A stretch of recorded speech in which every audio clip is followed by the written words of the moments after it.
Hello, my friends, and welcome to the Space Game Junkie podcast. I, as always, am your co-host, Brian. Joining me, as always, is your co-host, Jim. Do you know the way? To Santa to Santa Fe? No. To Santa Fe?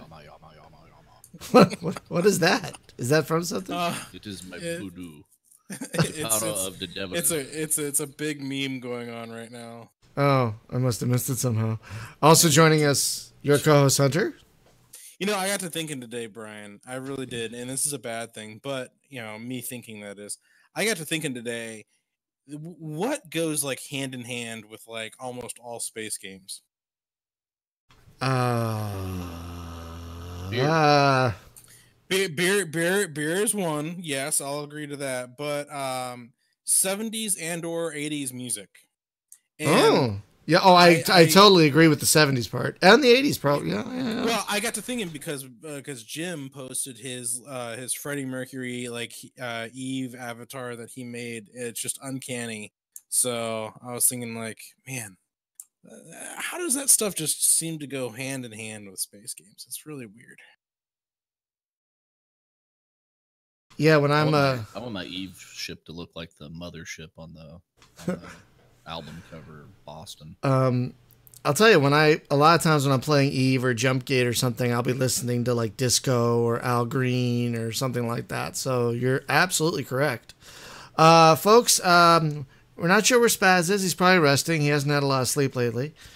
But joining us from Houston, Texas, third time on the show, the developer of Alliance of the Sacred Sons, formerly Imperia. Okay. Steve Hawkins, welcome. Welcome back, Steve. Thank you. Do I get a prize for the third visit? We will show you the way. You know, it's funny you guys were talking about what goes with strategy games or the space games. I used to play the hell out of Starfleet Battles back in high school and college. And I had some friends that were similarly inclined. So we would fire up the old Star Trek scores from Wrath of Khan. And we just play that thing on a loop while we were playing Starfleet Battles. I mean, I think I know every note to Klingon theme, and it was just so much fun back then, back before the internet and everything. You are in good company, sir. Yeah, you're in the right place. You're in the right place. But we're happy to have you back. So, Steve, for folks who might not have heard the previous two shows, let's start at the beginning. What made you want to start working on this game? When did you start working on it, and how long have you been working on it? Well, it's been several years now. I think it started in late 2015. I always had an idea for a game where, you know, the best of maybe Crusader Kings and Master of Orion. You know, I've always loved strategy games. I've loved 4X games, and just always felt there was something missing. You know, it seemed like every game out there, even the classics, you were kind of this all-encompassing emperor, you know, god figure, gray eminence, whatever, and you had control over everything. It didn't make sense in gameplay terms. It's like, you know, what if you had to, you know, actually deal with viceroys and governors and really kind of, you know, deal with the problems of your rule? And what if you were an actual character and you had to deal with, you know, actually moving to planets, and you could be caught up in riots and events there. And you know, I remember when Master of Orion 3 came out, I was really excited because I know you and I talked about this a little bit on the last show, but the original design document really seemed like it was going to be a home run for that kind of gameplay, focus points, and the way that the viceroys were supposed to work. You know, obviously it didn't work out that way, and that wasn't the game we got, but that really kind of left a mark on me and said, you know, there's a market for a game like this. So, of course, one little problem, I didn't know how to program back then. So I spent the next several years just kind of self-teaching myself. I created a few small games just to eventually I started tinkering around with a game called Imperia It was kind of a sort of a learning game slash project slash hobby slash whatever. Basically, the precursor to Alliance of the Sacred Sons, and it was XNA game on Visual Basic, if you can believe it. And I worked on that for about a year and a half, and I kind of put it out there for some people to see, and it got a very positive reception. And people were like, "You should charge for this. This is amazing. When can I buy this? You know, take my money and run." I'm like, "Whoa, you know, I'm not nearly polished enough for that. I mean, this is just a game that I was creating for my own interest. Just kind of put it out there to get some feedback and see what people thought." So there was a really positive reception. So about, let's say, just about 2 years ago, a little under 2 years ago, I made the decision to basically scrap the XNA version, mainly because it was no longer supported. It won't even run on Windows 10 without go to Unity as a modern engine. Sharp as the development language, and I just wanted to make it more modern. And at that time, I still didn't know if I was going to make it commercial, but I knew it was something that I wanted to continue developing in my spare time. So got a few people on board, got an artist on board that kind of helped with the initial vision and kind of helped flesh out the world and you know, the universe of Imperia. And eventually we added Oliver, who you had on your show last time, and he kind of helped also flesh out some of the game design lore. So you know, reached a point maybe about a year ago where I said, you know what, let's do it. Let's bring this game. Let's make it public. Let's create an actual studio. Let's make it a business. So at that point, because it was going to be public, we had to change a few things. There's a game out there called Imperia Online. They were less than thrilled with us being out there. We asked permission to use it. They said most emphatically no. So rather than waste money, get lawyers to agree, we just found a different. So, really beyond that, we haven't had too many issues from a standpoint, the game standpoint, because the gameplay is pretty unique. It really does kind of hit a lot of genres. So that's kind of where we're at right now. We just released the first public alpha. I'm very if you know me pretty well, you know, I'm not a fan of a lot of Kickstarter projects and GoFundMes and things like that. I really am a believer that people should get what they pay for. And I see these models out there where people are charging $40 and $50 to get in early. Well, that's great, but two problems with that. A, nobody knows me. And, you know, who's going to pay $40 or $50 from a developer they never heard of? But B, I just don't believe in that model. I believe that, look, if you want to help us in the ground floor, you know, we don't need additional funding. We're kind of self-funded as we go along. You know, a part-time thing for me. You know, that's great. We want you to help out. We want you to be part of the game. We want you to be a part of developing the game and giving feedback. Then later, that's fine too. But we want to reward the people that come in early. So that's where we came up with the $7.99 US price point. You know, it's a very reasonable price, we feel like. I mean, obviously, there's maybe 30-40% of the game in, but you're coming in at the very beginning. And, you know, as we add new versions, obviously, those versions pushed out and really be a part of it. So that's kind of where we're at on that. You know, that's the design. The idea is to push out a new version about every 3 to 4 months. You know, 0.7 should be coming out this summer. You know, early this summer, and then 0.8 will be coming out towards the fall. And each one will have a major new feature set, all the way up to 1.0. And our plan is to put 0.9 on early access on Steam. Don't want to do it before that. I've seen a lot of good games on Steam kind of get crushed by people who don't really read the early access tag and just assume that's the way it is. I think Alliance of the Sacred Sons has a lot of potential. I've heard a lot of people kind of agree, and they're just really excited about the direction of it. So I don't want to kind of give it, I don't want to put it out there for the world to see before it's really ready. You know, obviously being on podcasts, things like that is fine because they know it's a project and it's early access. So that's kind of where we're at. Always been a passion of mine to create a game like this, and I just believe that's what's been missing with 4X games. You know, you as an emperor have no skin in the game, and now you do. If you piss off your people, they can kill you. If you piss off your viceroys, they can plot to kill you.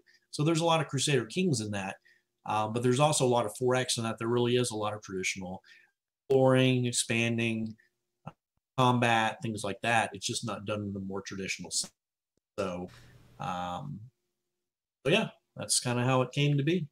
And it's kind of interesting because I've noticed in a lot of 4X games, it's the very beginning when you have the most options. You have the most to do. You're exploring, you're expanding, you're finding new places to set a foothold. And as the game goes longer, you have fewer options to expand, and it turns into like a slugfest, and you're just fighting everyone. It's kind of a funnel you're going down. But with this game, it's kind of the reverse. In the beginning, you can't do a lot because you're a new emperor. You only have a certain amount of action points per turn that allow you to do things. And to do anything really significant, you really don't have the backing or the funding yet, which is really interesting. No, and that's a big part of the design, is that, the idea is you're starting as an 18-year-old emperor. This is your first day, so to speak. Right. So you're not going to have all the ins and outs of the bureaucratic system. And so, and you start out with a relatively small empire. I mean, the idea, you do want to expand the Celestial Empire, but yeah, right now I'm looking at the stream, you have 2 AP. That's going to be enough to get you, conversations with 2 characters. Yeah. Or doing 1 project. Yeah. And that is a significant design factor. Now, there's some variability in that, but to me, every month that goes by, since you can't keep the action points, every month that you don't do something, and you may not know this, Brian, but you also have power decay. So if you don't do anything in a given month, your power will slowly decline. It's kind of the out of sight, out of mind, or what have you done for me lately effect. So you can't just sit there and keep hitting next turn, because you'll be seen as a weak emperor. And eventually, if you do that, people are going to notice that you're basically inactive or lightly active and move against you. And that is another problem, especially like some parts of 4X games, like you're waiting for something to finish, or you're waiting for something to get somewhere. So you're like, turn. But here, yeah, you can't do that. I noticed that with one of my turns when I only used one of my action points and still had 1 left. My power degraded significantly in the next turn. Because I apparently wasn't as effective as I could have been if I had used both of my points. But yeah, with 2 action points, you can't do much. You can maybe talk to someone or do something for someone. Like, oh, I can say a nice speech about you, or I can give you some money. Yeah, because folks, this game is different. Like, you're not moving like a lot of 4Xs, you're moving ships around and whatnot. And you can do that to an extent with this when you'd say, I want to colonize this planet or whatever. But a lot of times you're like, I need to make this person like me, or I need to tell this person to improve the infrastructure of their planet.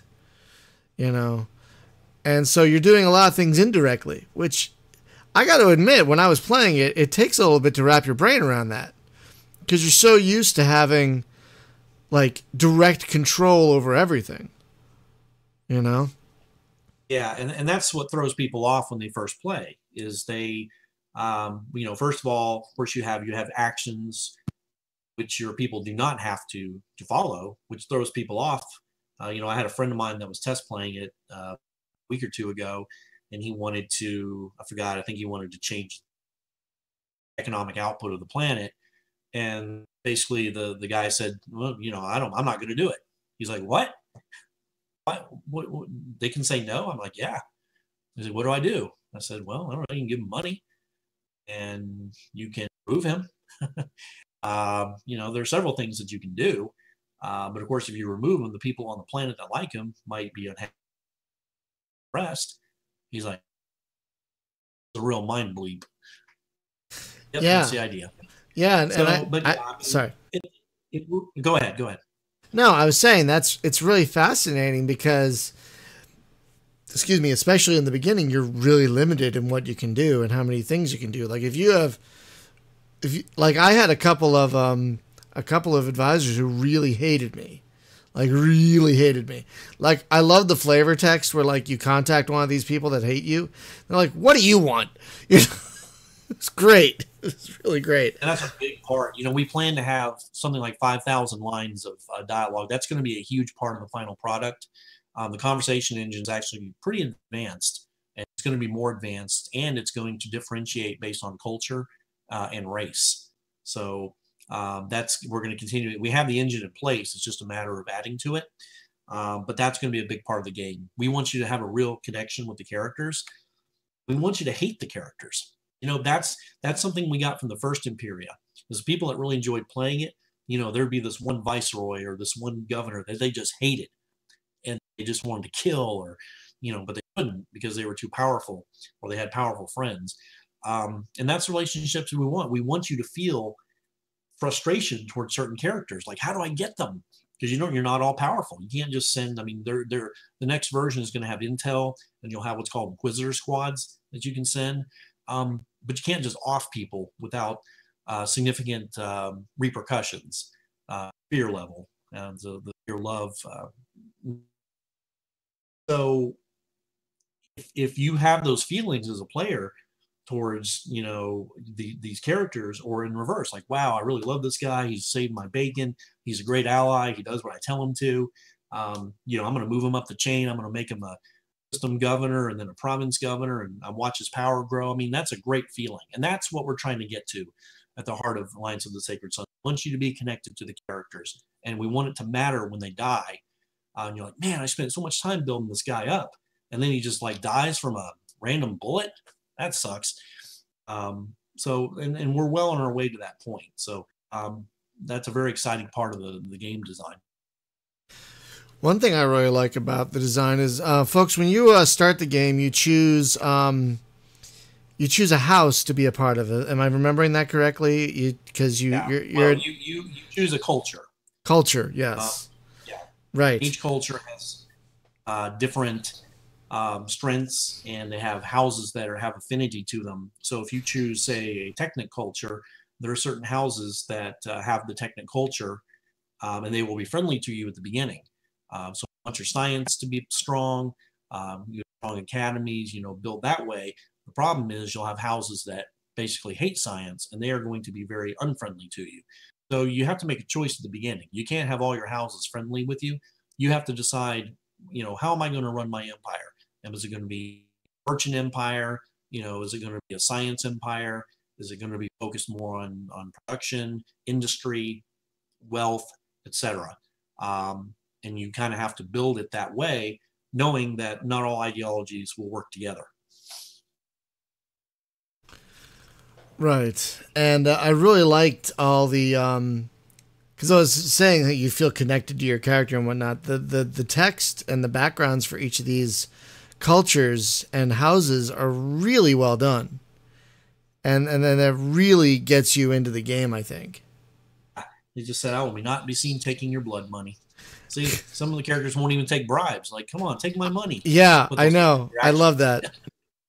So yeah, and you can see we're working on the manual right now, and I haven't written the character part of it yet.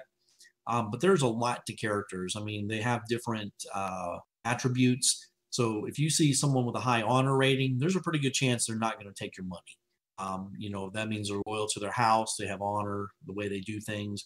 So those 9 characteristics really form a character's personality. And then, of course, you have the traits. There's 40 different traits that a character can have. Positive, some are negative, some are neutral.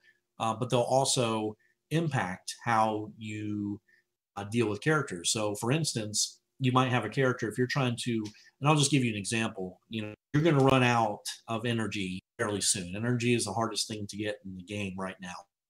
So you're going to probably want to have good relations with a house called Halcyon Musharraf. They have the best high-tech populations. Well, you can, you know, you can do all sorts of things to get the crops to create more energy, but you still have to have good relationships with your characters.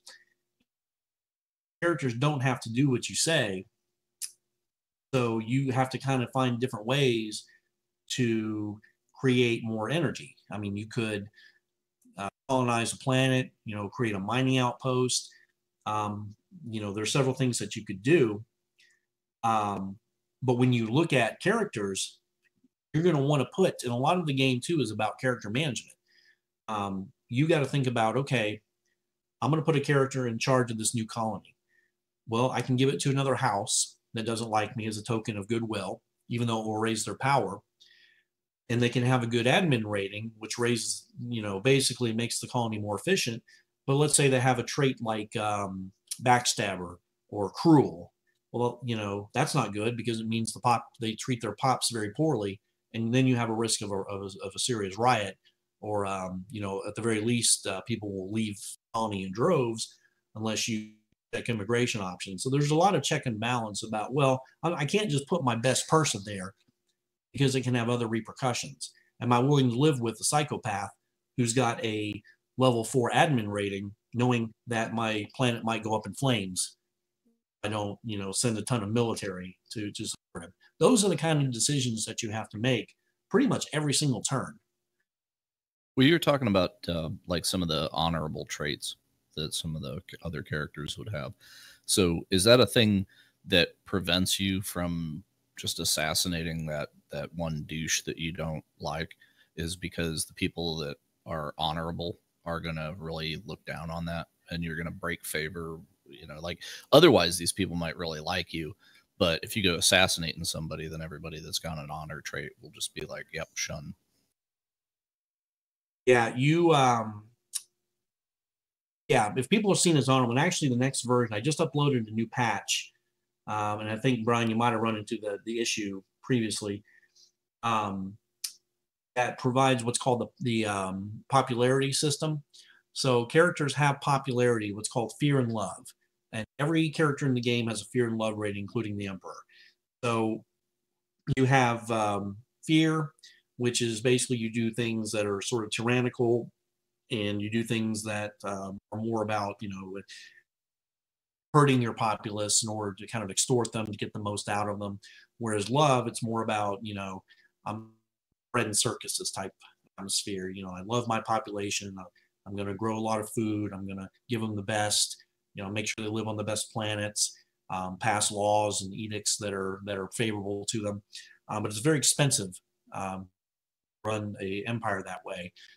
But back to your question, if you have characters that are loved, and they typically characters that have honorable traits are more loved by their population that they oversee, whether they're a viceroy or a system governor or a province governor, if you take them out, pops that loved that character are going to take it very poorly, especially if they're of different culture than you are. So there is a huge risk of rebellion, and so insofar as losing those planets. It's not quite in the game yet, but that's part of the design. Yeah, what I mean is, like, instead of telling the player you don't have the option to assassinate that guy, it's like, oh, you always do. Oh yeah, you have the option. But it's like, you're going to lose a lot of friends if you do that. Like people that would normally otherwise really like you will kind of step back and be like, oh, yes. So yes, exactly. Yeah. But then you might actually gain respect of the douchebags. Yes, that's it. Yeah, so do the other characters interrelate with each other that way? So like if one of your neighbors does something underhanded, then do they basically track opinions of each other as well? And, yes. Can you ask somebody, like, what's your opinion of that guy? Yes, you can. Every character has an opinion of every other character. And it goes far beyond. I know Crusader Kings is just a number from 200 to negative 200. Our system is a lot more complex. You have 18 different relationship states, anywhere from allies to vengeance. And they can have, there can be diametric states. So there's a predator versus prey state. There's patron versus patronage state. There is a you can hate someone, but they can be neutral towards you. So yes, there are relationship states. When the AI for the characters in the houses starts getting added, which is actually going to be a version that we're working on right now, that's going to play a big part. So, in fact, if you look on a character screen, you'll see there are 5 basically most loved characters that they have the best relationships with, and the 5 characters they have the worst relationships with. That's something that you'll have to consider, you know, if you're trying to make a good relationship with a certain character. They're going to know, and they track things that you do to friends. So if you do something poorly to their friend, especially ones that they have an ally or friend relationship with, they're going to see that in a very poor light. So they do plot against each other. There are actions, and I mean, this could fill a whole. The AI could fill a whole topic by itself. It's and Oliver designed a lot of the AI, but essentially they have goal state AI, and they use action points just like they can do actions, but their actions are a little bit different. Yeah.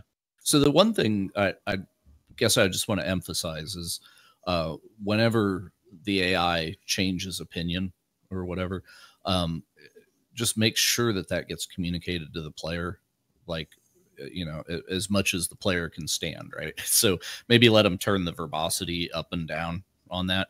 But it's kind of like, you know, they could almost like send you a text message like, wow, that was a douchey thing you just did. I used to like you. And, you know, or something like that. Or, you know, like they would actually state their approval or whatever. Because that way I would see, you know, like if I do something, then I would get like a bunch of feedback from, you know, like 10 different characters would send me messages, just a little one-liner in the log that's like, oh, this is what I thought about that.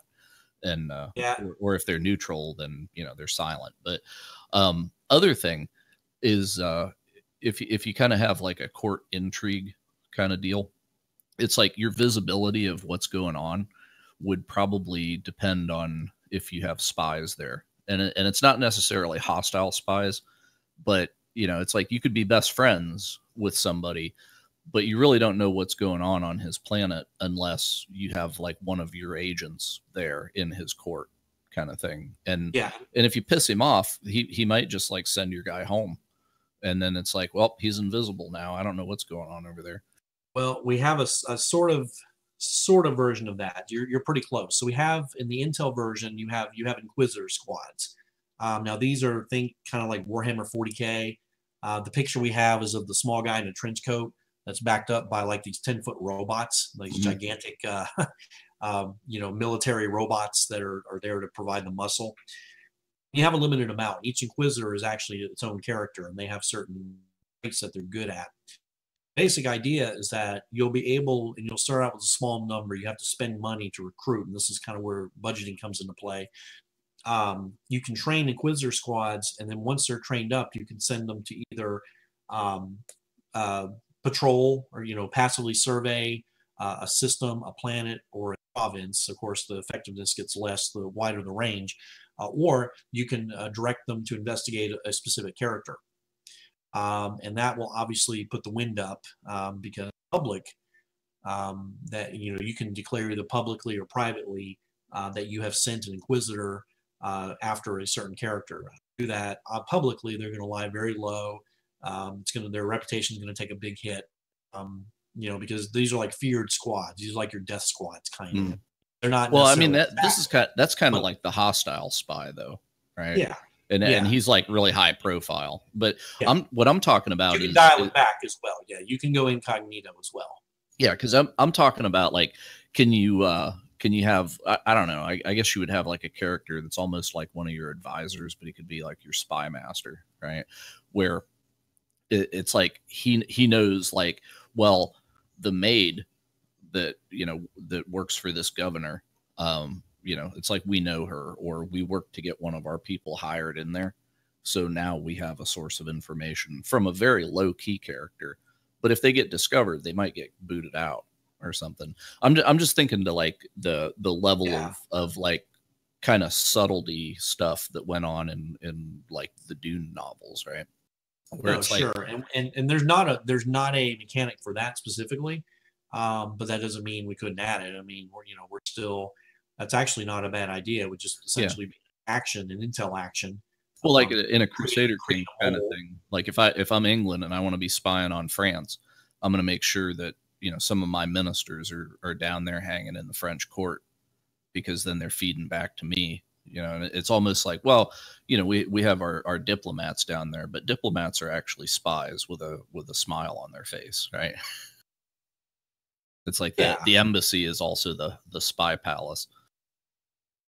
Yeah, no, I know. I know what you mean. Yeah. And yeah, that's definitely something that we could take into. Yeah, because it's like, real world, everybody spies on everybody, right? It's like we have, we're great friends with Britain, but that doesn't mean we're not tapping their phones, right? Because you keep your friends close. Very close. Yeah, you don't get caught because then it's like everybody knows you're doing it, but if they catch you doing it, then you kind of like drop some standing. Yeah, it's like, well, we still talk to Germany, but Merkel knows. Yeah, no, you're absolutely right, and that's something we'll think about. What big part of the game is about projecting your power, and you can project it either in a fearsome way, what we call in the period we would call this tyrannical, or love, which in the old game we would called how we called it. Basically, it was for the people. For populist, that's what it was. So what about if I wanted to do something that is kind of counter to the persona that I put on in public, right?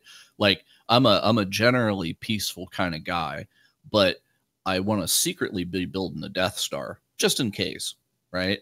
But if the people knew that I was doing that, there would be a stink, right? So could I pay extra to like make it quiet?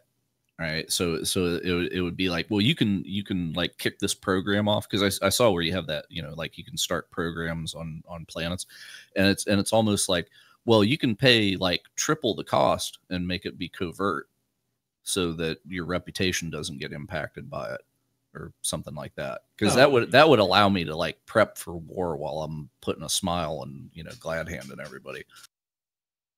Right now, there's not enough. Yeah, you basically want to make a project private. We talked about that, Oliver and I, especially some less savory projects, because projects have their own rating, tyrannical or benevolent. Benevolent is what I was looking for. I guess make a tyrannical thing look more benevolent by paying extra. Yeah, we talked about the idea of making it kind of a secret. Maybe not like a Death Star type thing, but if you were trying, like one of the projects I'm going to add here very shortly is culture camps, to where you have culture tensions on a planet, and there's many peaceful ways to take care of it. But if you don't care about being hated by a certain culture, you can basically imprison certain cultures. It's obviously an incredibly tyrannical thing to do. And the culture across will hate it, but we talked about, well, can we make this a secret thing? So obviously it doesn't spread, or is it always public? And so right now they're still public. Have you played much Stellaris? Because Stellaris has some interesting mechanics in there. I have. I go back to it every time there's a major update. Yeah, that's basically the deal, right? It's like, hey, there's a patch, and then we all play it for a week, and then we put it back on the shelf until speak for yourself. I play the shit out of it. I love it. I don't hate it. It's just I'm talking that was for Jim. Yeah, well, I'm just saying the interest peaks community wide, right? Like you see, if you look at Steam charts, it's like boom, everybody's playing Stellaris, and then it kind of trickles, which is kind of like Eve, right? It's like, hey, the beta, and everybody plays it, and then it's like, okay, we did it, but the thing in Stellaris, right, is whenever I have new factions come up, right, like there's some political rift, right, and I'll end up with like some like breakout ideology, and I really don't like them, and they're kind of dangerous, because it's like, well, maybe I'm xenophobic, and then this really like alien friendly cult like starts brewing, and I don't have a mechanic for just stepping on that. But the thing is, like, if I'm a popular ruler and I'm loved, and then it's like, well, there's a small rebellion, right? Like here's these politically divergent people, and it's kind of like, yeah, I'd really like to step on those guys, but it would make me look like a tyrant. So how much do I tolerate it? How big do I let that cancer grow before I take the hit, the beating in my approval rating of just going in there and like gassing those fools or whatever it takes, and right? Yeah, and then that's pretty much the decision you have. I mean, you certainly Yeah. don't have to go that way, but Well, Stellaris doesn't let me do it. I got to just deal with it. Yeah. We'll let you be as evil as you want to be. And we know that's going to be controversial, perhaps, but this is a game about a person. At the end of the day, it's about you. You are a human being and control an empire. And, the choices you make are going to impact your gameplay experience for the rest of the game, over dozens of years. So, yeah, there are going to be some. I mean, you'll have the ability to nuke a planet, set basically depth charges to kind of secretly, of course, you wouldn't announce this. If you get too far out of line, you can just, boom, and then business. Now, obviously, you're going down a huge road, and it is very difficult once you go that route to come back, because it's hard to convince people that, no, just kidding, I'm really a nice guy. It's much easier to go tyrannical from being benevolent than it is to go benevolent from being tyrannical.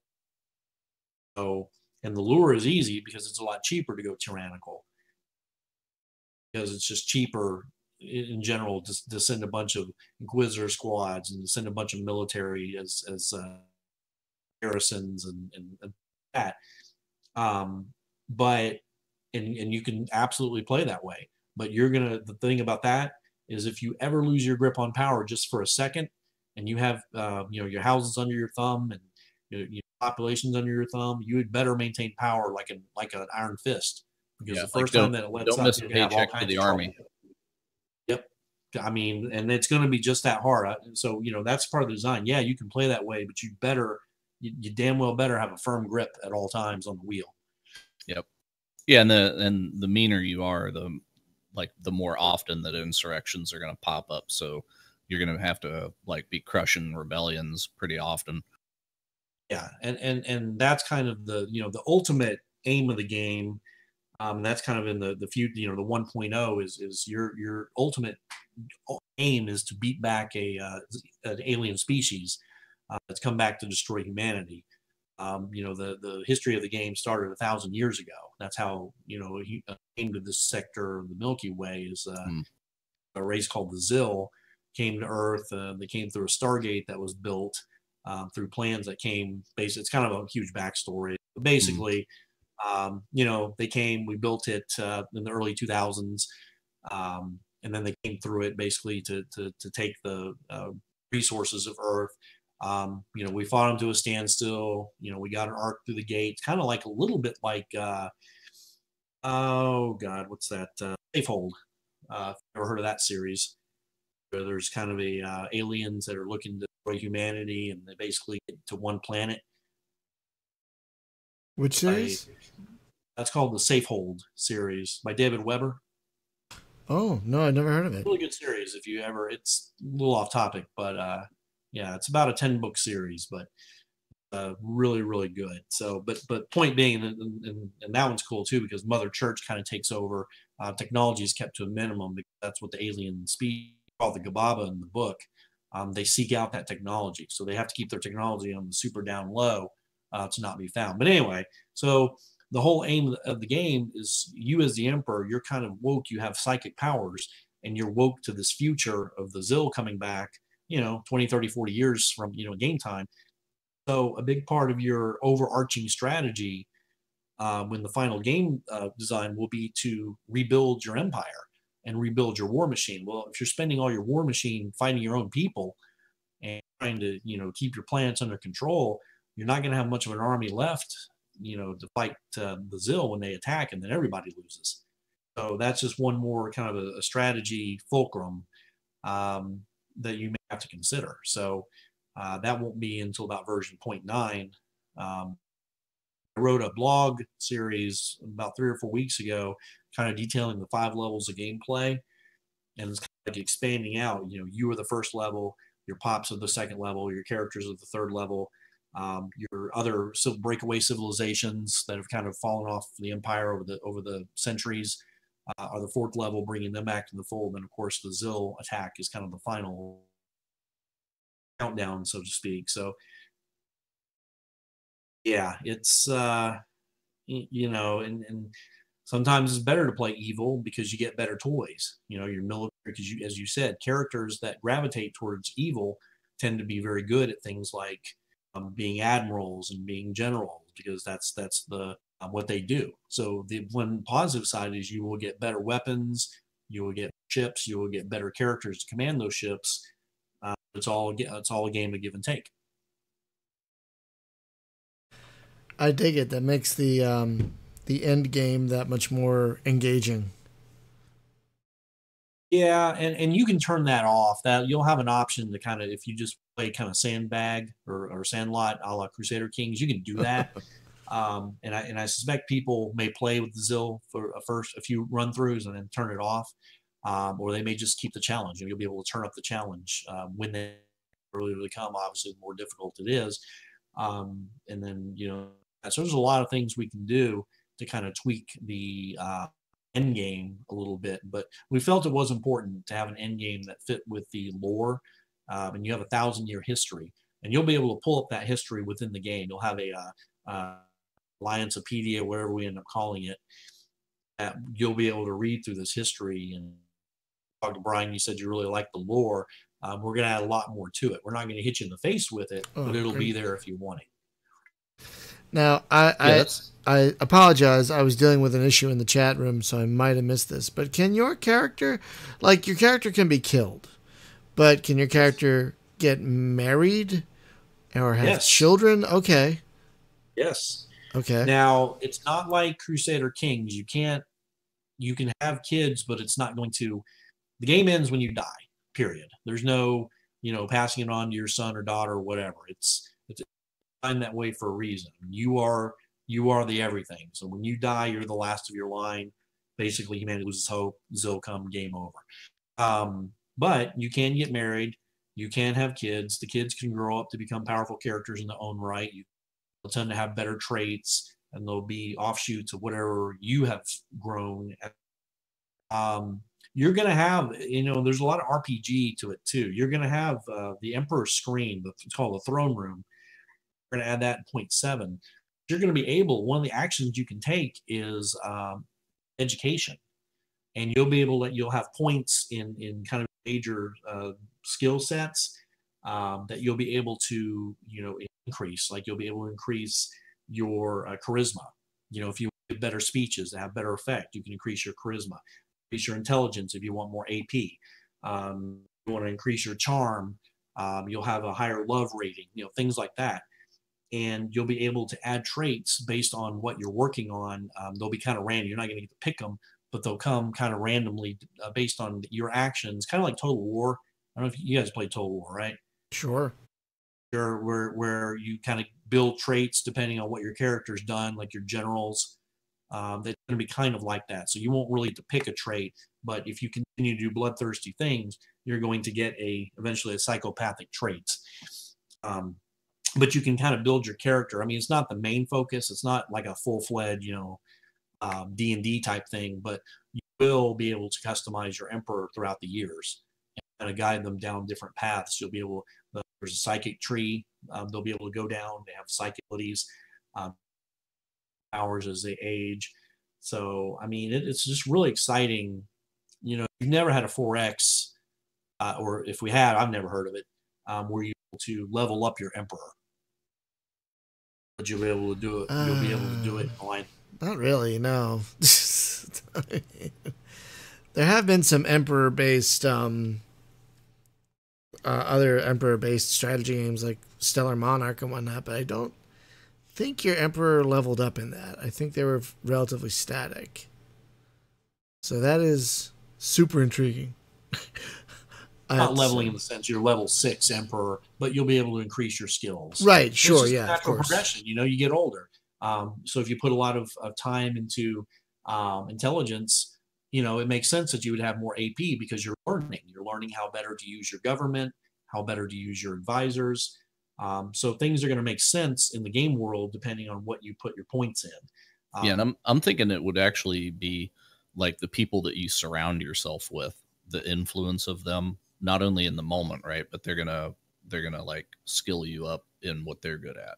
So if you surround yourself with a bunch of generals, it's gonna rub off. But you know, if you I don't know, like start hanging around like the I don't know, the elocution people or whatever, like your courtly stuff could go up. Well, and that would be the Gilded Worlds. If you read the history, they're kind of the drugged subclass. They're there basically for fun and games. And yeah, I mean, that's something, you know, you don't necessarily rub off, you know, traits don't rub off on that, but your populations, depending on the cultures that you bring into your empire, because remember, there's a middle ring of cultures that are a little bit more wild, and then there's called the outer ring. And these represent cultures that are broken away, and there's some of them are almost not human. I mean, we're talking after 500 years. There's a whole history of like the fall of the Terran Empire and Second Civil War, and you know, a lot of breakaway civilizations. But over the a lot of cultures kind of developed because they lost contact with the Celestial Empire, with New Terra, and really gotten kind of wild. But they have a lot of abilities that they can bring into Empire if you can convince their core civilizations to join. So that, you know, depending on the civilization and the cultures that you bring in, give your empire additional abilities. Right now, the design doesn't call for you to necessarily benefit, but indirectly by your pops having more abilities, because certain cultures are good at different things, you know, like manufacturing or warfare or trade, you know, merchants, things like that. Very indirect sense, you would benefit by having a hedge of characters and cultures around you. Yeah. Well, I mean, it's like in an RPG, you pick skills, but in this, it's almost like you would pick your cabinet, right? Because it's like, it's almost like you're hiring skills, right? Yeah. And you do have a cabinet. You have the celestial cabinet. You know, it doesn't. I know what you're saying. You know, it doesn't quite work like that. But if you can't just put people, you won't be successful if you just put everyone from your house, the ruling house, under the council, because then everyone's got pretty much the same skill set. You need, you know, like I say, House Iloa, they're the big mining house. Well, if you run out of basic materials, you're pretty much screwed because you can't build anything. Right.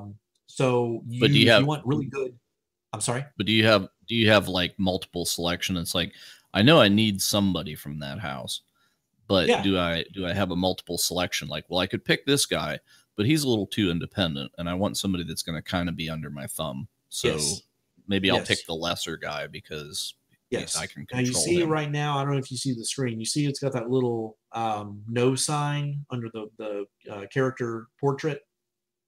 See, right now they're looking at financial prime. So that means you can have characters that refuse to serve. They hate you so much, or their house hates you, that they refuse to serve. Now, those characters won't be available unless you work with them. And that can be frustrating. Those tend to be your really good characters, your level 4, your level 5 admins, things like that.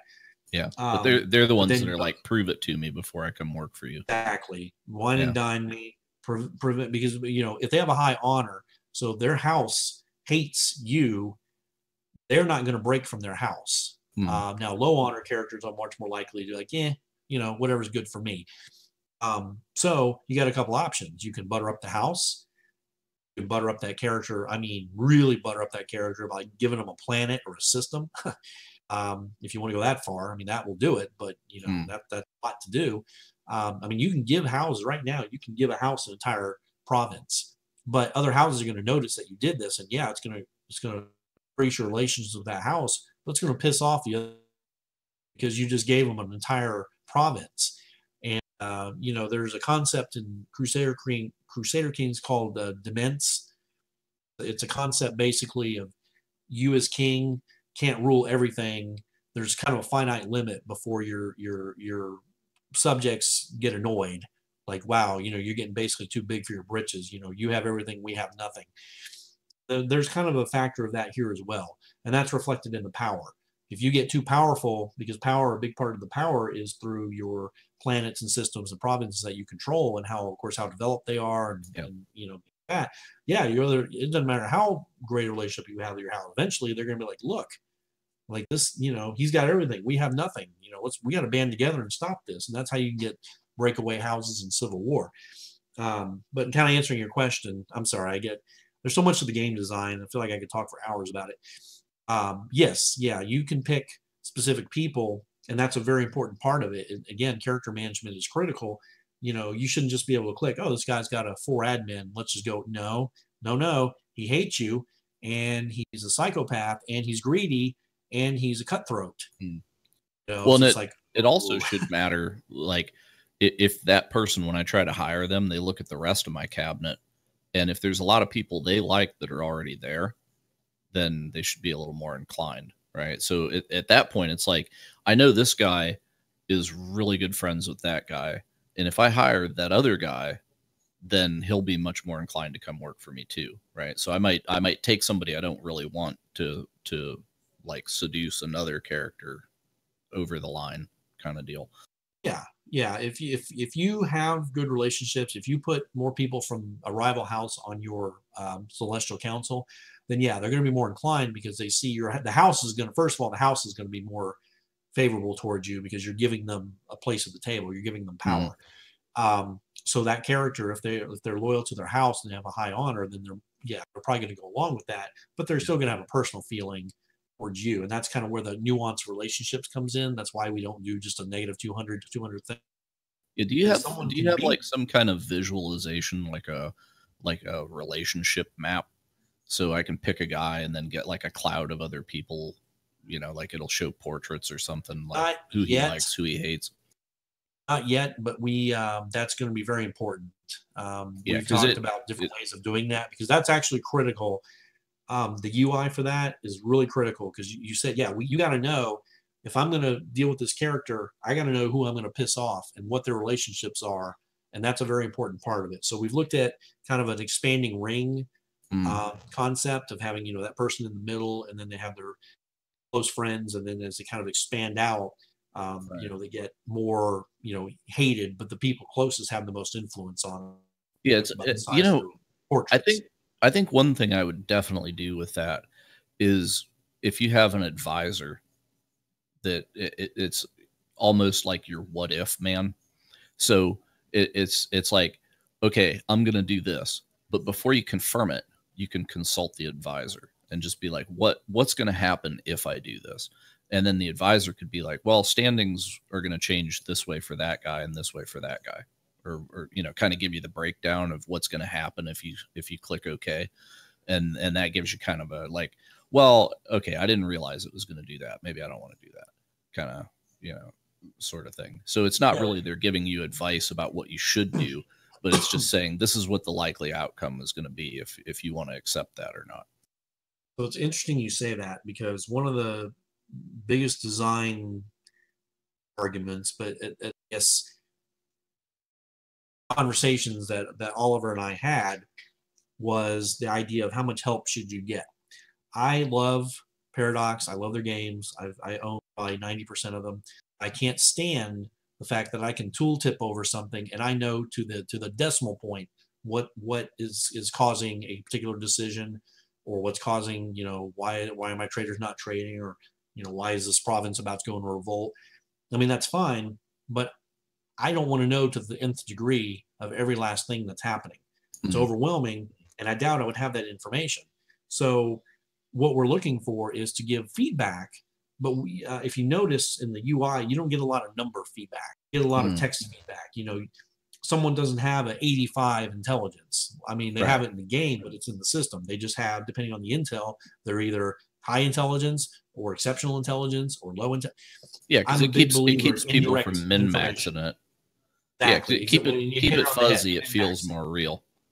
Yeah, if you keep it a little bit fuzzy, and maybe your advisor isn't completely accurate either, right? Exactly. So about that deal though, what you said, like, you know, it's like, well, let's say something does happen, right? Well, it's like, okay, my miners all went on strike. I have no idea why, right? So that would be a place where I would hire an advisor. Like I could pay money to send somebody there, right? Like get on a ship, fly your ass over there, find out why they quit. And then, you know, I could pay a fee for that. And then they come back in a turn or two and say, oh yeah, it's this.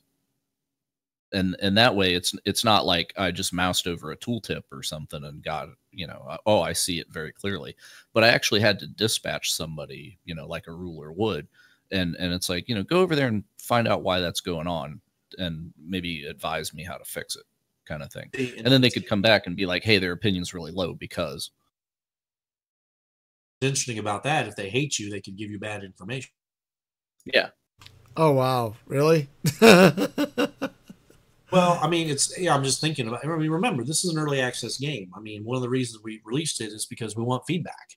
I mean, you know, we've got a game design document and everything that's quite robust, but a bad idea. And it would be very workable in the system. I mean, that's just an action. That's just a different action. It's a Intell action. You know, you target a situation. You already have the events. You just target an event and say, hey, investigate, and then they come back and turn to you later and they tell you what they found out. Right. You don't have enough. You don't have enough guys to investigate everything, right? And it costs money, or maybe it costs influence, right? Like if you could lose them, yeah, if you send them into a war zone or something like a really bad situation, they could get killed. Yep. So maybe you don't send your best advisor into the war. Well, but I like that. I'm gonna write that down. Can I explore that further? Oh, absolutely. Stealing ideas, but I kind of like that. Yeah, because it's like there's so often that I see something happen in a game and it's like, wow, why is that going on? Because I can't explain it. Like, what did I miss? And if I could just like ask the game, like specifically this thing, like why did that happen? And you know, but it's with a game that's like the paradox stuff, it's always like, well, we gave you all the numbers figured out. And it's like, well, that doesn't help me because there's too much information. I just want the simple one sentence answer, you know, like, hey, you forgot to pay him. Oh yeah. You know, something like that. Yeah. And it even not even at that level of complexity, but like whenever I play, I've been playing a lot of Warhammer Total War, and I'll have crap go on there. And it's just like, God, why did they do that? Like, why did this guy suddenly attack me? It's like, doesn't make sense. I didn't see that coming. And it's like, well, what could I have done? You know? Or it's a thing of like, I want that guy to like me. I want an alliance with him. And I keep proposing like trade deals and stuff, and he keeps turning it down. And it's like, they never tell you, okay, this is what I want. Right? It's like, do you want this? No. Do you want that? No. How about this? No. And I just want to turn to the guy and be like, what the hell do you want? You know, like, what do I need to do to make this happen? And that I think would be maybe a thing that you could throw an advisor at. Like, you know, it's like, I offered that guy a treaty. He said no. Like, go over there and find out what it'll take. And then maybe that guy can come back and be like, yeah, he wants this, this, and this. And then the deal will go. Yeah, that's a good idea because, you know, a lot of times, especially like riots, it's going to come down to they hate their viceroy, they're mistreated, there's not enough jobs, unemployment is a big deal. You know, in an Imperia, you actually had a demographics panel that kind of gave you all that information. I still felt like that was too, you know, I just click on a panel. Okay, oh, that's why. Okay, I'll just fire the viceroy. I think there should be more to it, but we just couldn't figure out the you know, within the context of the game design, how do we do this? You know, we talked about Intel using your Inquisitors, but that's really not quite, you know, they're not there as bully squads either. So this actually is a good bridge to fill that gap. Because, you know, information in a game like this, information is key, and you're only as successful as the information that you have at your fingertips. And part of what we're trying to show is that you don't have complete information. Like a war game, you know, it's the fog of war. You know, it's the fog of characters, the fog of your population. You don't know everything about your population. You don't know exactly why they're rioting. You don't know exactly people are leaving a planet, you know, leaving probably because the bio rating is like a 40 and it's a hellhole, but you don't truly know that. There could be other reasons. So Well, I like that. whenever you I think the way I would go about coding that, and this might turn into like a difficulty slider thing too, would be like whenever, because the AI is going to look at it and it's going to look at the numbers and it's going to make a decision, and it knows what it based the decision on, right? So it as far as like if you have like a reason thing attached to that object, right? Where you just say, okay, here's the reason I did this, and then the AI would actually just drop a note in there, and this would be great for debug too, right? Would just be like, oh yeah, I decided that these guys would riot, and the reason that I decided that they would riot is this, right? So when your advisor goes out there, he actually gets that log, right? And that's what that way you don't have to like reassess it, because there was a record of why did the AI make that decision. And then if you turn the difficulty down to like just show me everything, right? Then you could actually just barf those logs out to the player when it happens. Just like, this happened and here's why. But if they play it on like a notch higher difficulty, it's like, no, now we got to actually send agents out and investigate. But that would help you as for debug, right? It's like, wow, this happened and I don't know why. Like, what was the AI thinking? And if you're actually dumping log of it, then you would know. Yeah, well, when we get the AI going, we're going to have several logs. There's actually a couple different AIs. There's a threat AI and there's a goals AI. And they kind of work together to kind of determine a character's course of action. But yeah, there'll be a lot of internal logs, because it's really important for us to understand why a character made a decision. Not only made a decision to pursue a certain goal, but then B, what actions they're taking to pursue that goal. Does it make sense? Their power structure, does it make sense given their traits? Does it make sense given their culture? All that is kind of factored in. So there'll be a lot of logging, but I like the idea of kind of having that in game. Yeah, I mean, it's like developer debug. It's like you get to see all the logs, but if you're a player, you have to pay to see the log. Yeah, I see what you mean. But at least you have something where you don't have to write like an AI for the agent that went out there. It's just like, okay, the agent went out there. We make a dice roll. Did he get it? If so, then he can actually read that log reason back to the player, maybe altered slightly, right? But at least the information is there for that agent to go get, rather than having to like code some kind of investigation to arrive at that same reason. As long as it just persists as like with the situation, how did we arrive there is kind of like twinned up with the status itself, right? Like a riot happened and then there's like a reason tag with it. Yeah, no, and again, it just comes back to, as Emperor, do I want to allocate because remember that would take an action point. So do I want to use all my action points toward gathering information, or do I want to use them to do things? Because again, you have that power loss if you're not seen, because sending agents isn't seen as doing it. It's not a action that's seen by your populace. Yeah. Well, the one thing that I, in looking at the map of this thing, because it's been a while since we talked and I saw this, and it was like a way different version, but I was kind of briefly looking over the map, and instead of it being like a Stellaris or Master of Orion kind of thing where it's like, hey, there's stars all over the place and I don't know what any of them are or anything. It's like, no, the galaxy's a known thing. And it's like, I might not know what's going on that planet, but I know that star is there and how many planets are there and maybe a little bit about it. Right.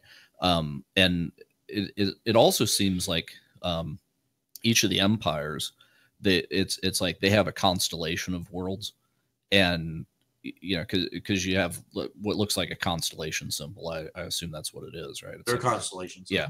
So it's like that empire is those worlds, and does it really matter geographically where they're located from each other, or not? Because it's like it's not like a game where I'm gonna sail a fleet of ships over there and we're gonna fight over this planet that's in the middle between us or something. It matters for it's migration. like Okay, but it's like Think I've like got that, my but no. territory, you've got yours, Yeah. and it's like its own sphere, right? It's like here's Yeah. my kingdom and my planets, and it's not like my stuff is spread out all over hell. Yeah, I mean, the only thing is, yeah, for migration, I mean, obviously, close, they're not going to want to go as far out. So, I mean, distance matters, but and you different civilizations cannot colonize inside another civilization system, treaty of some kind. But on that, no, it doesn't matter. Yeah. Because Although, that could be a nasty thing to do, right? Like I get my culture up. Like if I want to do a culture victory, I get my culture like pumped up, and business is booming, standard of living is really high, and I just open my borders. Like hey, everybody immigrate, right? And then that gives your neighbors a problem, right? Because it's like, well, do we want to close our do we like seal the borders now because we don't want our people like flooding over there? Like, it's like they're going to take all of our talent. yeah, and that's a part of tensions. Different cultures get along pretty well because the ideology. I don't know if you saw the ideas. Cultures have different ideas, and there's 12 different ideas, and if they don't agree with a lot of them, then there's going to be tension on that planet. Right. That's going to diminish effectiveness, lower public order, things like that. So yeah, because if the guy's a tyrant and he doesn't close his borders, I think all his people are coming over here where I'm a nice guy. So he's going to have to do something about that, right? So, yeah, I like to have the opportunity to actually fight a cultural and economic battle rather than just have to go to the guns every time, because it's like the guns are kind of a last resort, especially in a sci-fi space kind of thing. It's like when you start rolling fleets at each other, it's already like Armageddon time. So, I like the kind of Cold War aspect of things. Yeah, and military is a part of the game. It's mainly a tool, and of course, for the end game, it's important. But I want people to be able to win with using almost no military. Right. Not necessarily in a civ-like way, but you have that cultural. I mean, there's not a cultural victory per se like there is in Civ and whatnot, but you can create an empire your way. There are cultures that have traits that you want. So if I want a manufacturing empire, then I can push out cultures that don't do well with that, and I can build. It's a mercantile culture. I can build that culture, make it my primary culture, push out others that don't do well with it, convince similar cultures that have high manufacturing traits to come, and I can build that empire that way. Now, well, in the military thing, it's like a relevance deal, right? Because I mean, if you look at North Korea, right, they're no threat to anybody really, but they like to saber rattle just so we don't forget they're there, right? And it's like, well, is that it? To whose advantage is that, right? But it keeps them on the world stage, So it's kind of it's a thing. It's like, yeah, they like to like whiz a missile over toward Japan every now and then just to make sure that we don't forget their name. But it's like I could see that kind of deal like with military stuff, right? Where it's like other games, you kind of it's like you're either at war or you're not, right? So it's not like we're going to send the fleet to the border. And this is a gesture, right? Like I'm going to put my fleet at the border, but I'm not going to really roll over there. But that's going to actually maybe change the politics a little bit. I forget what those islands are, right? But it's like every now and then America likes to sail a ship through those waters, just like we dare you, right? Because nobody's going to take a shot. Oh, the islands right off of China, near. Yeah, that disputed thing. And it's just like every now and then we just like to roll through there and just be like, you remember this is neutral, right? And so I don't know. I find that kind of subtle politics interesting because we're using a military, but it's not a total war thing. It's just a display of force. I guess is the best term. So if you can accomplish your goals with a display of force rather than having to annihilate a certain percentage of the enemy until they wave a white flag, you're probably better off. Unless you're a tyrant, and then like pave the earth with their blood, whatever. But as long as you have the military to back it up, that's the key, and the power. And at least one or two houses they're so afraid of you, they're not going to revolt. Yeah. But yeah, no, I know what you mean, and I don't know that you'll have that level of control over the military. The military is going to be more of a tool, but I can tell you that just like in an Imperia, you would have generals and admirals that refuse to, like for instance, you could send a army to bomb your own planet or fleet, or use them to oppress the people. Some generals won't do it because their honor is too high and their empathy is too high, and they just won't do it. And so that's something that also is unique. No 4X game I've ever played, you give an order to your fleet and they're like, nope, yeah, not going to do that. Well, and it's like the thing, like, if the president like called up a nuclear submarine and was just like, well, for no reason, let's nuke Australia today. And, they would be like, nah, we're not going to do that. Sorry. So now you have me wanting to watch Crimson Tide. I'm going to go watch that like tomorrow. That was an amazing, that was such an underrated movie. Oh, it's so good. It's such one of my very favorite movies. Oh, I love it so. I'm glad you guys have seen it. Float the Buoy. I thought that was one of G. Hackman's best movie. I really did. Bosun Float the Buoy. I love that movie. I'm a huge Gene Hackman fan, so that really helps. He's amazing in that movie. He's a force of nature in that movie. But I kept waiting on it to be revealed that he was actually Lex Luthor, and that was his plot. Right? So it was just like, I'm going to hold the world ransom for $1 million. Takes the hair off. He's bald. Yeah. Yeah, he like whips he takes it's me. No, he takes the Alabama cap off and the hair comes with it, and he's bald under. So it's all one piece, and he's bald underneath. That's why we have a crossover movie, and then the scroll to be continued. I didn't think Superman 7. And then you have that wasn't there a shot in one of the Superman movies where he's holding a submarine? Isn't in one of them?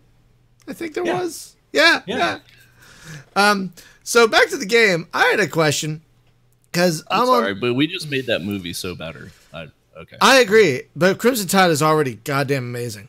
Anyway, one thing, I'm on the Reddit, the 4X subreddit, and more often than not, I see people asking for games with good diplomacy or good espionage. And your game already has kind of a built-in diplomacy thing with talking to other people, but does that extend to talking to other empires as well? And I also, yes. Okay, but I also want to know. Go ahead. Sorry. Like any other character. Oh, nice. Yeah, except they'll have additional options. When you have a house, you'll notice one of the options is house options. So when you talk to a house leader, you'll have different options available only to the house leader. Just like when you talk to a civilization leader, you'll have options available to that leader. Oh, okay, that makes sense. But the other thing I wanted to know about was espionage. You mentioned those like Inquisitor teams. Are those the only part of a spy network, or will you actually have like a dedicated spy network working underneath you? The original Imperia, well, it's funny because the original Imperia, you could build a spy network, an informer network on different planets, and kind of level 1, level 2, level 3, and that it was kind of exponentially more expensive.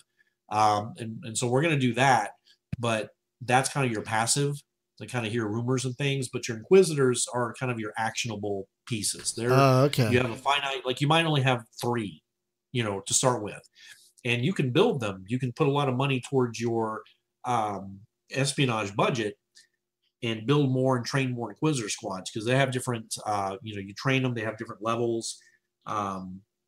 They're assets, you don't want to just send them in blindly because you can lose them. But, I don't know if you heard we were talking about, you'll be able to use them either passively for intelligence gathering on a planet level, system level, or province level, or you can attach them if you feel like a character is plotting against you or, is got some bad intentions. You can assign them to investigate a specific character, and you can do that either publicly or or private, not privately, Right.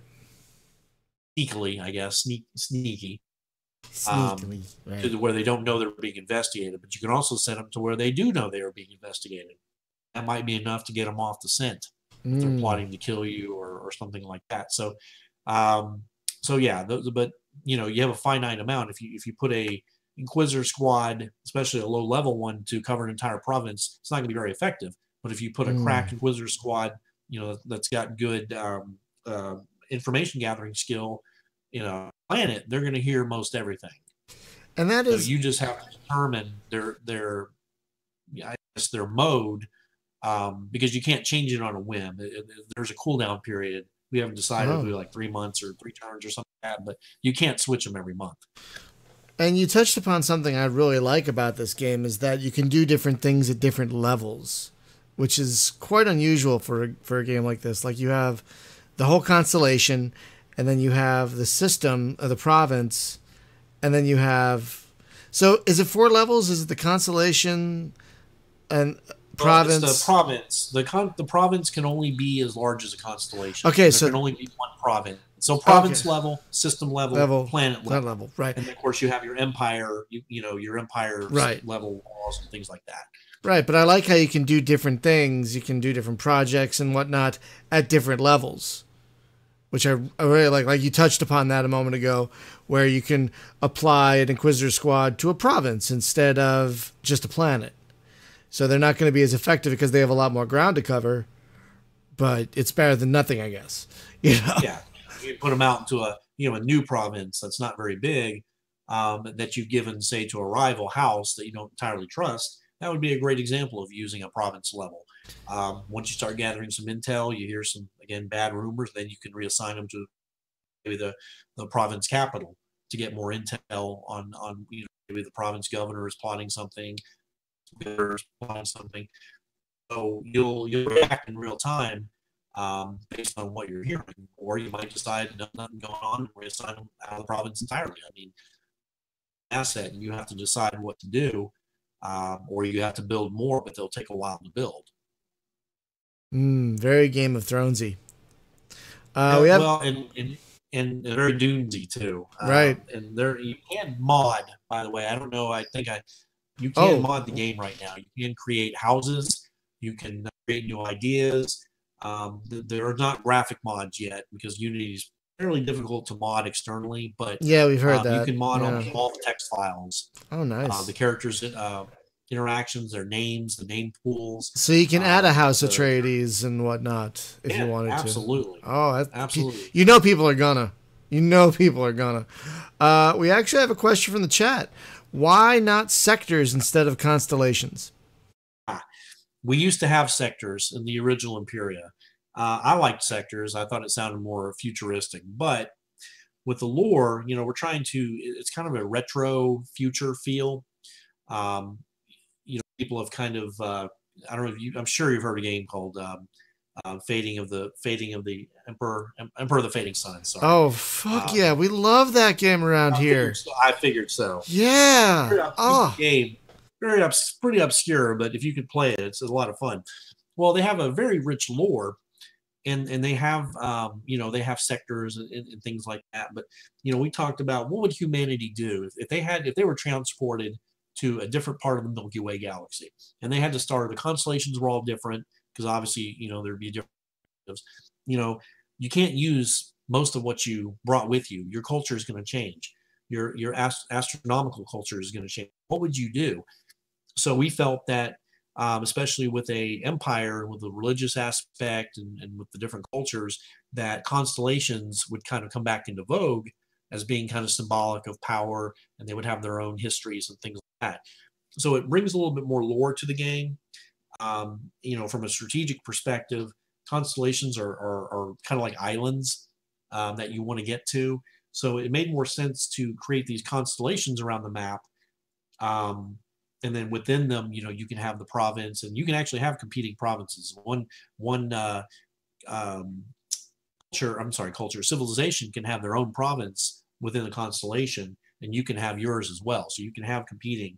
But we just felt like it was a neat scale to kind of wage diplomacy in, and kind of break the map up a little bit, because you have logistical um, areas that you can only move so far.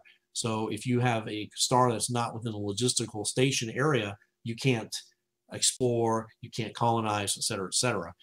So you'll have all these, so it kind of is a buffer to prevent just instant colonization and instant exploration as well. So there's a few reasons for that. Now, one thing I don't recall seeing in the build I played, maybe I missed it, was trade. I did not really see any kind of empire trade. So is there going to be trade in the game? There is trade. There is. Oh, there trade. is. I must have missed it. The current build, it takes one turn to kind of rev up.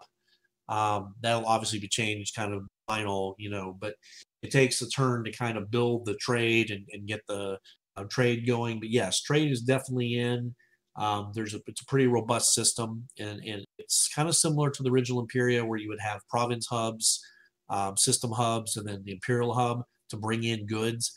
But the difference in this is you now have viceroys that trade automatically based on their personalities, based on what they believe they need, and based on what prices they can extract. And it's a pretty complex model. I'll give you an example. So let's say we have a tyrannical viceroy that has very low empathy, and they have a planet where they don't have a lot of food, but they're running out of energy and they're running out of basic materials. Well, he wants to build more military, and he wants to build more energy, not so much food, because he doesn't care much about his people. So he's going to assign a much higher priority to energy and basic materials than he is to food. So he's looking for trades in the area. He doesn't want to pay much money because he's kind of a cheapskate, but he's going to instruct his merchant cadre pops or merchants to find the best prices on those particular things. So whereas a benevolent viceroy might opt only to get food, and they're willing to pay a higher price because food is important to them and important to keep their pops happy and not starving. So, they may have better luck getting food because it's cheaper and it's a lot easier to find. So viceroys have a trade AI that they use that's based on their personality. And if you see that a viceroy is not making good decisions for their planet, they're prioritizing things that aren't helping, the situation on the planet, like food and, blackouts, energy, things like that, you can remove them, or you can force them to import certain things too.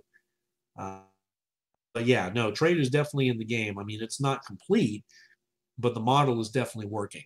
I apologize. Sorry. Bring in, like, let's say you want to bring in basic, materials. You're running low. So you could build a mining station in a system, build a mining station. Then you need to have a secondary hub reach that system so that they can send their materials to the hub. The hub will then send to the province hub. All the different secondary hubs will send to the province hub, which then sends to the empire, and that's how the empire gets their stocks. Now, here's another twist. Province hubs and secondary hubs, if they're owned by houses that don't like you, they will not send their goods to you unless you make them. And that's another action that you can take. You request goods from the house in tyrannical action. You're basically squeezing them for their goods. And of course, houses that are friendly with you will give you their goods freely. It's a percentage, depending on your relationship with that house. So, there again, that balance of, okay, I need to build more, I need more resources. I really want to put, this fantastic mining character with House Iloa. Oh, but they hate me. And if I put them there, they may not even send me, the goods. I may have to twist their arm to do it. So those considerations factor in. Plus, houses that are very good at things like manufacturing, mining, tend to be very poor at things like trading. So they're going to be very poor, and they're going to basically trade for very low values. Their fleets aren't going to be very efficient. And what that essentially means is you're going to have more waste, and you lose more resources from a hub that's run by a viceroy with low trade skill than you would from a viceroy with high trade skill. Dear Lord. That's all already there. All that is already in the game. Whew, that's a lot of moving parts. So While you were talking, I thought of two ways you can expand upon all of this. When you brought up Emperor of the Fading Suns, which is, folks, if you haven't played that, track a copy down. There are downloadable copies you can get to run because they're modded, and it's an amazing game. It's a buggy game. The UI is a nightmare, but once you get around that, there's really no other game like it, really. Nova mod. Yeah, or Hyperion, but no, either of those two. But you need to make a pen and paper role-playing system based on this universe, just like the Fading Suns pen and paper role-playing game. I would play that. You already have a lot of the legwork done with the lore. You just need to translate some of this into a pen and paper system, like a dice system. I'd buy those books, man. I would buy the. Well, that's a compliment. That means we've done a good job with the background. That's yeah, awesome. I would definitely buy printed versions of those source books. No question. Secondly, you need to make a second game or a side game where you're a mercenary in this universe, taking missions for various empires or one empire. That would be so fun. Oh my God, that'd be so fun. Privateer, like private freelancer, privateer. Yeah. I think Drox Operative. But yes, Drox Operative. That's another underrated game. Oh, yes. Yeah, So something like that. Yeah. So maybe not for a sequel, but maybe like a side project. That'd be great. I know. Really Sorry, we're really hoping this takes off. I mean, like I said, this is a part-time thing for me right now, but I would love nothing more than, this game is very much unknown. Kept it kind of on the down low, except for really hardcore people that enjoy our hobby. But, we hope that it takes off. I don't think we're going to sell 1 million copies. We're not going to pull a RimWorld, but I do think that there is a significant market, especially for people that like Paradox games. I think that once we get things polished and more stuff added and we get closer to our vision, I think there's going to be a breaking point where people are like, wow, this is something different, this is something neat.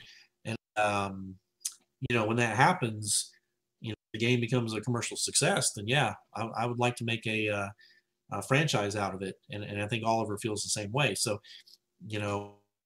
love to be a long-term goal. We'll just kind of have to see how development goes over the next year or so and see what people think. I had a question that I totally forgot it. So I'll take a question from the chat. Right. I'll take a question from the chat room. Do moons play any part in the game mechanics? They play a minor part. Mainly they have traits. I don't know if you've noticed, planets have different traits on them. Some of them do. Some traits are only there if there's a moon. So, I mean, it's not a huge effect on gameplay, but it does give it some title type traits that can make planet better. Usually more metal can be found, affects title lock, things like that. A minor effect, but not a huge one. We also have a question of who's making the portraits, because they look really good, they say. Well, there's a story to that. So we started out with the original artist, the artist that actually worked with me on Imperia, and he, he'd always pushed me from the beginning to kind of, hey, this is, you should make this commercial, make it commercial, sell it. And I was like, nah, I really wasn't committed to putting that in, but he insisted, and then kind of had a little bit of a falling out, and then when it changed lines with the Sacred Sons, and bottom line is he didn't like the direction of the new game. So 2 days before we were supposed to go live, he actually contacted me. I hadn't heard from him in a while, and he said, "Hey, I need I want to get those portraits back." And now, mind you, we have a legal signed agreement to use them. I mean, he's getting a share, and I mean, you have every right to use them, but that's why it delayed the game an extra week or two. But basically, he wasn't convinced that the game sell. It's actually sold very well. It sold fantastically better than I thought it would. Very grateful for. I don't know, maybe he'll reconsider if he sees our sales numbers, but may not be able to keep those portraits. We may have to go to more of a um,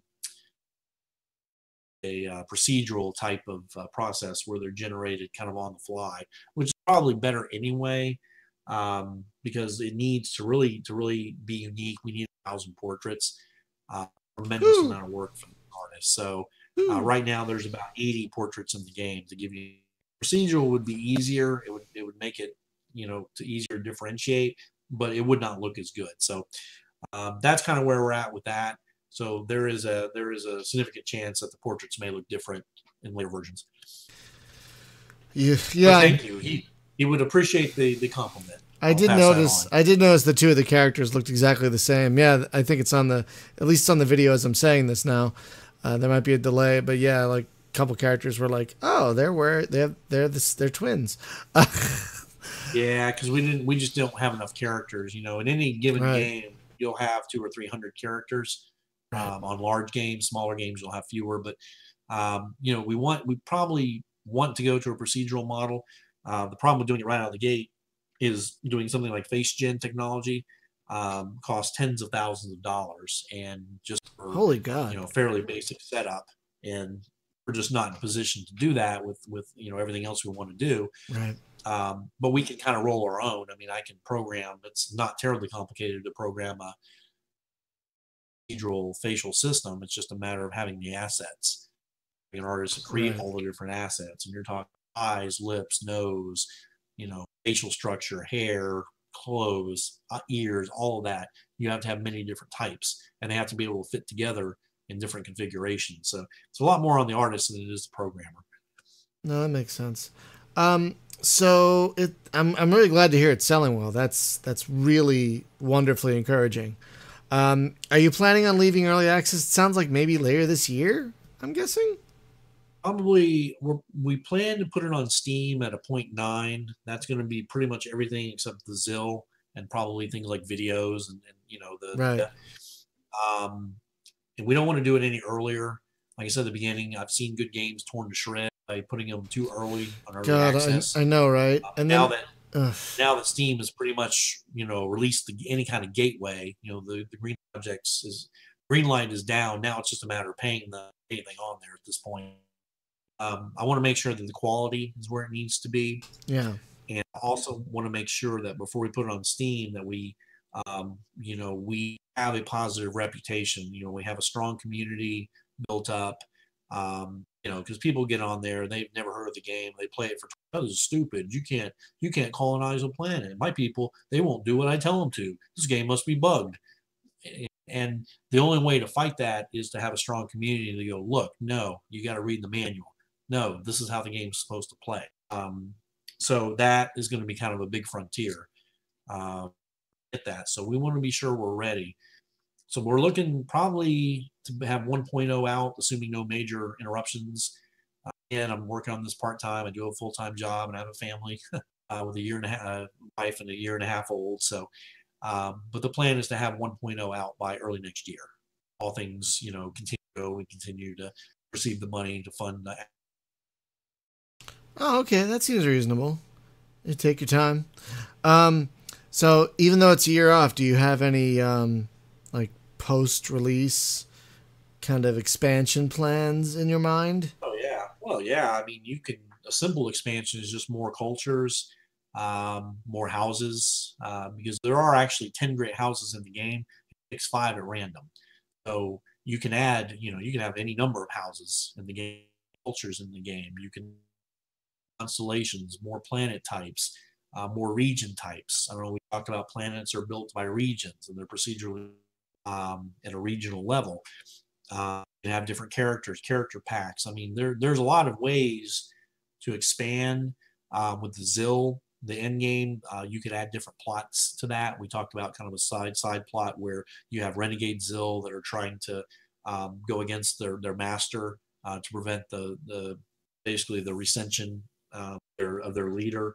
And so you would kind of work with them. So I mean, we kind of have some stuff kind of plotted out. So, and the question is, what of that would be free as just sort of a content download, and what was something that a true expansion? Again, I'm very big on the idea of you should, if you pay for something, it should be content worthy. I'm not super thrilled with Paradox of late. I think some of their DLC, I know I'm going off on a political rant here, but I think some of their DLC is, shall we say, less than value added. And I don't think that's a good model. So anything like that, it would be very inexpensive, maybe $1 or $2.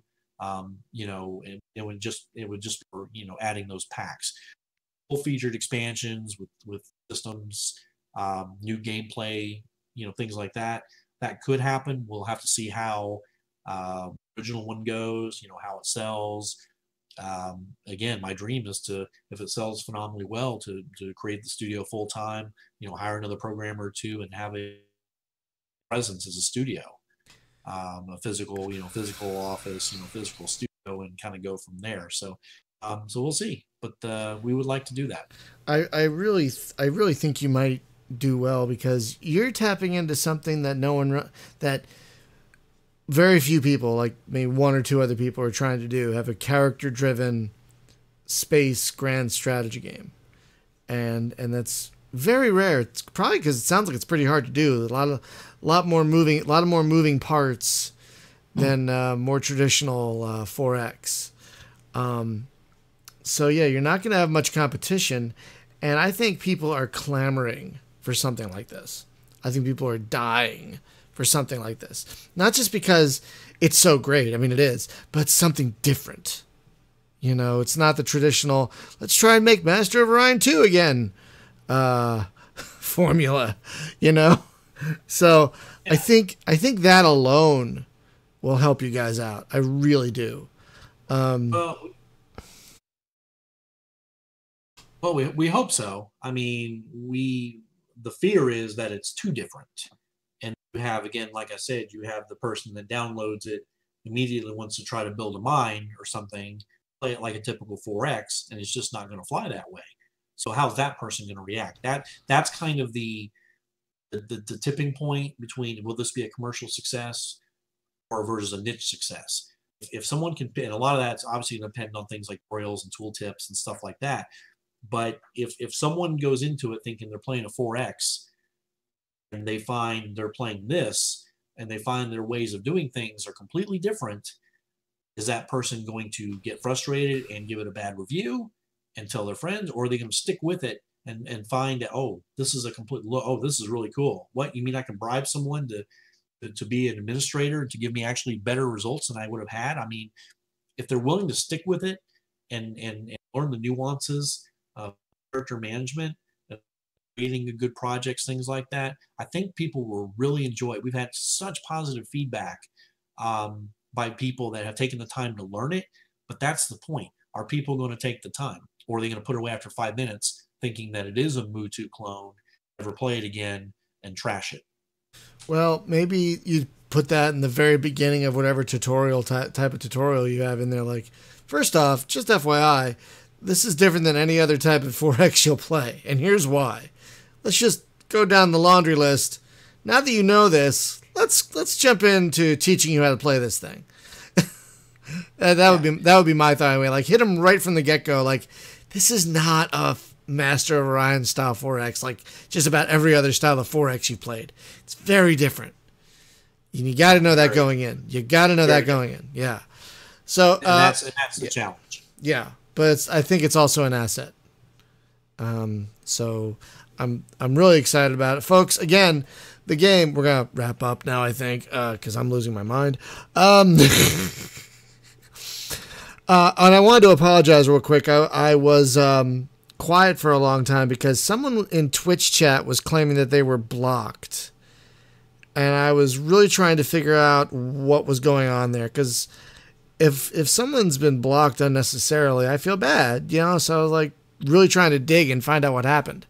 And there was nothing. So I was like, okay, that was anticlimactic. Maybe it was Writer's Block. I don't know what it was. Someone's like, please unblock me. I'm like, what are you talking about? And it took me like forever to find the banned person list, because it's like really dug deep in the options. So I apologize for that, folks. But they were banned. How were they chatting? That's what I'm saying. They weren't. The thing is, their chat, I don't know if their chat was showing up in the chat. Maybe it was. But Yeah, that's the thing. They weren't banned. Like, they weren't on the banned list, so I have no idea what they were talking about. But I'm like, all right, I better make sure this person isn't blocked because I feel bad. Like, what if they are blocked unnecessarily? But if they are blocked, I want to tell them there's a reason I blocked you. So no.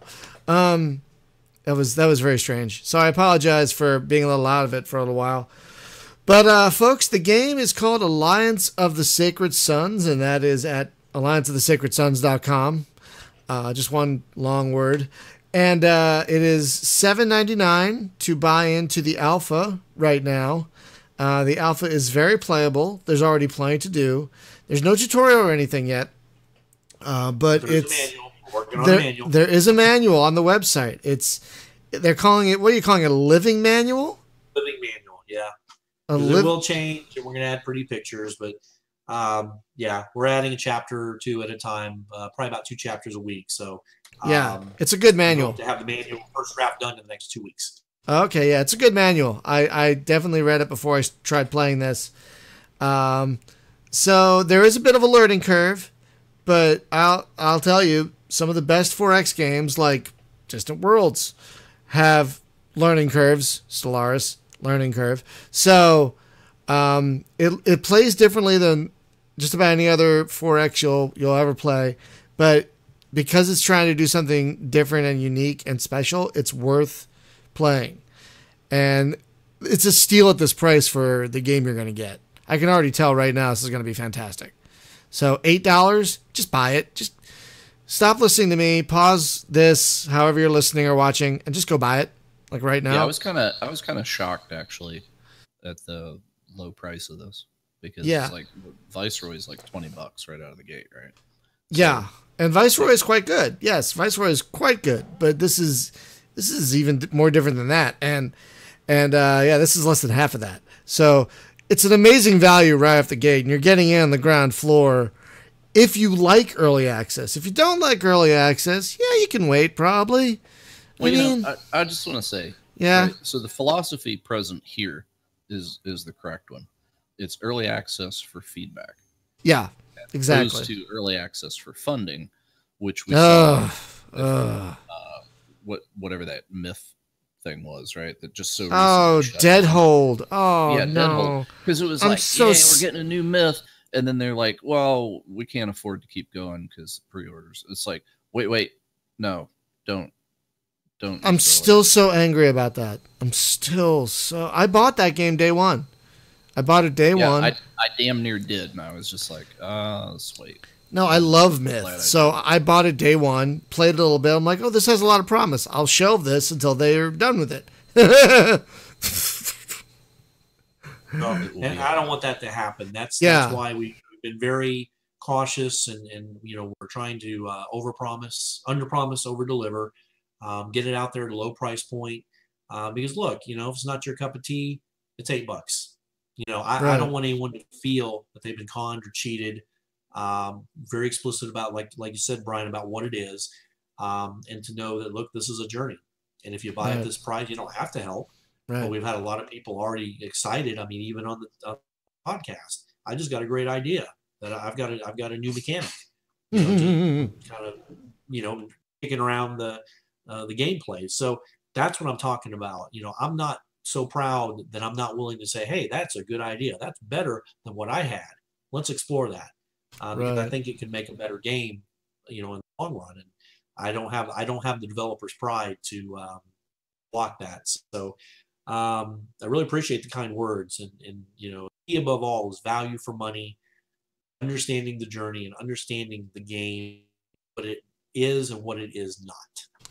How could you not buy the game after that, folks? After that sincerity, really, just go buy it. Even if you're not into early access, just buy it to support it. Maybe try it out and give some feedback. But this is a game worth owning. Buy it for a friend. Yes, buy it for a friend. But some people don't like buying early access at all, and they've been burned too many times. I get that. But for God's sake, don't buy it for that Cooper fellow, because he will ride this like no, he's He's our Paradox obsessed guy. Oh, right? God. And it's like we gave him his own Paradox channel. Fanboy doesn't So that he can go rant about Paradox. Yeah, he doesn't have it anymore. We took it away. Yeah, fanboy doesn't go far enough to describe the level of love and passion this gentleman has. He has like Although he like requested a Stellaris channel, so we gave him that. Yeah. he has like a Crusader King's waifu pillow. Wow. Oh, Well, if and Paradox, you know, I've bought Paradox games since the first Europa Universalis, and yeah. you know, and again, not to get political, but I And remember, nobody knows how to play that. no, So no, but it was just so damn interesting to try to figure out. Yeah, For me, half that's the fun true. of the game was making something happen. has Like anybody trade. ever actually figured it out though? I still know- can't figure I out know the none of my friends. I still can't figure out the fourth one, and apparently that's the most approachable. And I'm still like, what? What's going on? I don't understand this. Yeah, so the barrier to me, I think it's the UI, right? It's same deal with Crusader Kings. It's crazy. Is just Crazy like, UI. There's so much crap going on Oh my god. in the UI, and it's just like, man, I need like the coloring book version of this. Sure, you can pause, but that doesn't help when there's a million Well- things you can click to Oh find. yeah, dude, I play that game like turn based. I know. Yeah, It's like yeah, I play exactly. Crusader Kings like I play XCOM, right? It's Pause. like, 1 hit month. pause. Pause. Yeah, no, I do. I will pause for about a month while I try to figure out like real time. You know, it's like what do I want to pick here and why, and that's actually what fuels my my advisor thing about like why did that happen? Because there's no way to ask that game. It's just like, hey man, this province turned. Yeah. Why? You know, like if I could go back through history and like look at an opinion graph or something, and You know that but- I think that probably is in there. It's just so hard to find. It may be. It's like somebody will write to me tomorrow and be like, dude, And- it's and- right there. and It's Cooper- 5 layers. It's 5 layers down in the onion. You just missed it. Cooper, don't you dare try to tell us how to play it after listening to this. We're just not interested. Don't even try. Okay, just don't. But anyway, folks, this game that we're talking about tonight, it's called Alliance of the Sacred Sons. I know I mentioned it before, but just in case. And it's great, FYI. So just a few programming notes before we wrap up. Thursday, we are returning to Borderlands 2. Very excited about that. It's always a good time. Next week on the show, we're going to be talking to the folks behind, they're calling it Dwarf Fortress in Space. It's a space station simulator called Starmancer. That'll be fun. Yeah, and they just launched a Kickstarter, so check that out. It's called what? Starmancer. Starmancer. Yeah, you have a link to it. So that's next week on the show. And don't forget, in a couple of weeks, we are going to be having our second EVE Online meetup last Sunday of the month at 9 a.m. Pacific. They're actually going to let us do it again. Well, Oh, they don't have any. it's we've been having Last time you showed up for the last 5 minutes, Jim. yeah. That's all I need. I was there. I didn't die. No, mission accomplished. Yeah, not dying. I've died 3 times in 2 days. Not dying in Eve is an accomplishment. Well done. Yeah, especially man. It's like undock, die. Oh, great. Oh, That's cool. I don't know if you saw the part of the stream where I was about to dock at a station in that wormhole system, and just as I clicked dock, oh, I'm dead. How'd that happen? Oh yeah, he was dead and potted before he could like. He was like, I was like, Brian, you probably should dock up here. And he was like, all right, I clicked dock, and now I've been popped, and now I've been potted, and now I'm back in high sec. Wait, what? Hold on a second. What? It was that quick. It was crazy. Like, wait, what's this insurance thing the game is? Oh, Yes. oh Yeah, no. I'm currently fitting a mall, which is a Lamar. That sounds fun. That and sounds fun. I'm assured that this is invincible. Oh, I should try one of those if I can. I'll take a look and see if I can skill. Yeah, I looked in my skills. Like I can. Apparently, I'm mastery level 2 on this. Nice. So Nice. let's do it. And Yeah, I can die in this as well. You know, folks, if you haven't played EVE Online recently or at all, they recently made some changes that not only makes it the barrier to entry much easier, but finding things to do much easier, which was always my problem with it. So I've been enjoying it much more of late. Finally, we want to thank, we're trying to do this every week, we want to thank our Patreon subscribers, because without you, this would be much harder to do. Patreon helps pay for all the fees around here, and there are many, and they get a special Patreon-only channel on the Discord, and we're going to be adding some new tiers soon. Plus, folks, the mobile app added a thing called Lens, which are like little tiny minute videos you can make for behind-the-scenes things. So I'm going to start doing that. I've already made one about how this podcast gets made. The weird thing is you can only see those on the app, though, not on the website. I don't get that. Maybe they'll change it. I hope they do. But there are reasons to subscribe to Patreon, and we appreciate every dollar we get. So thank you very much for that. And with that, I guess we will see you next week. Steve, thank you so much for coming on again. We will definitely have to have you on a fourth time once this hits 1.0 in about a year. All right. Well, thank you for having me on again. And it's a pleasure. Feedback and kind words, and keeps me going. It's an absolute pleasure. Folks, thanks for listening and watching, and we will see you next week. Good night.